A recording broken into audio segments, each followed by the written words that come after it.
Welcome to the deep dive. Today we're jumping into something really important for, well, anyone managing their money digitally, safeguarding your investments.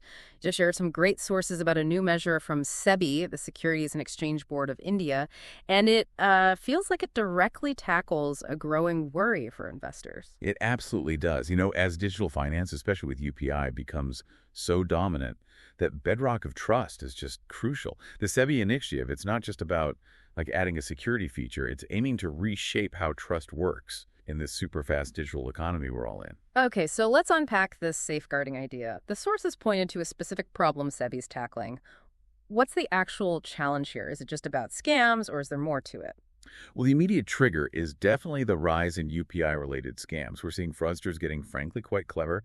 They pose as legitimate brokers, maybe advisors, and they use the very convenience of UPI to trick investors into making dodgy transfers. Right, yeah. You hear about those phishing scams, the fake investment promises. It's constant. And UPI, because it's so easy and everywhere, became a perfect tool for them, didn't it? Exactly. It preyed on that familiarity and trust people already had in the platform.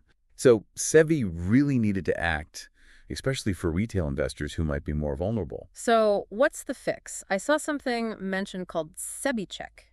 Sounds promising. That's the core of it. SEBI Check is this new feature slated to launch October 1st, 2025.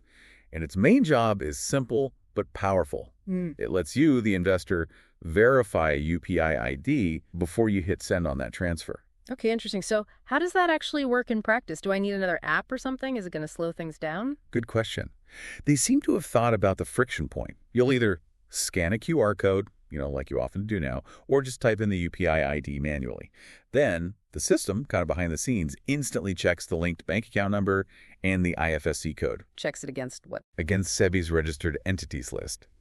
So it confirms in real time if that UPI ID actually belongs to a proper SEBI-registered broker or mutual fund house. Real-time verification. Okay, that sounds quite robust. It's designed to give you that immediate confirmation, that peace of mind, without adding a major delay to the transaction, making trust something you can actually, check. And I read something about standardized UPI IDs, too, like another layer. Yeah, that's a complementary piece. They're bringing in what they call valid UPI IDs. These will have standard suffixes, think like .br for brokers or .mf for mutual fund houses, and they'll all end with @valid. Ah, okay. So you might see something like investfirm.br @valid. Exactly, or bestfunds.mf @valid. It adds another layer of clarity, makes it easier to spot potentially fake IDs. And there's a visual cue, too, right? A green thumbs up icon. That'll appear for recipients whose UPI IDs have been successfully validated by this system. So you get the standard format and a clear visual confirmation. NPCI and the banks are working with SEBI to make this adoption smooth. Makes sense. What about limits? UPI has limits, doesn't it? It does. For capital market transactions specifically using this route, there's currently a 5 lakh daily cap per UPI ID.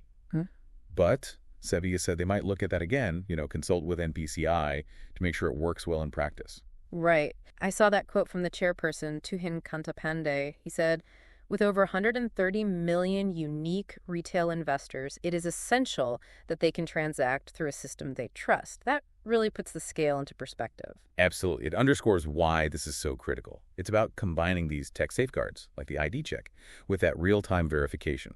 The goal is really to restore and, frankly, build stronger confidence in using these digital channels for your investments. It gives you more control. So the big takeaway seems to be SEBI's rolling out these new layers, the check, the valid IDs, the visual cue, all to make your digital investing significantly safer and clearer.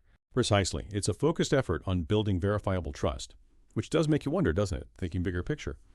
How could these kinds of trust building, these verification initiatives, maybe reshape how we interact with other online services, even beyond finance? Where else do we need this kind of, is this real check built in?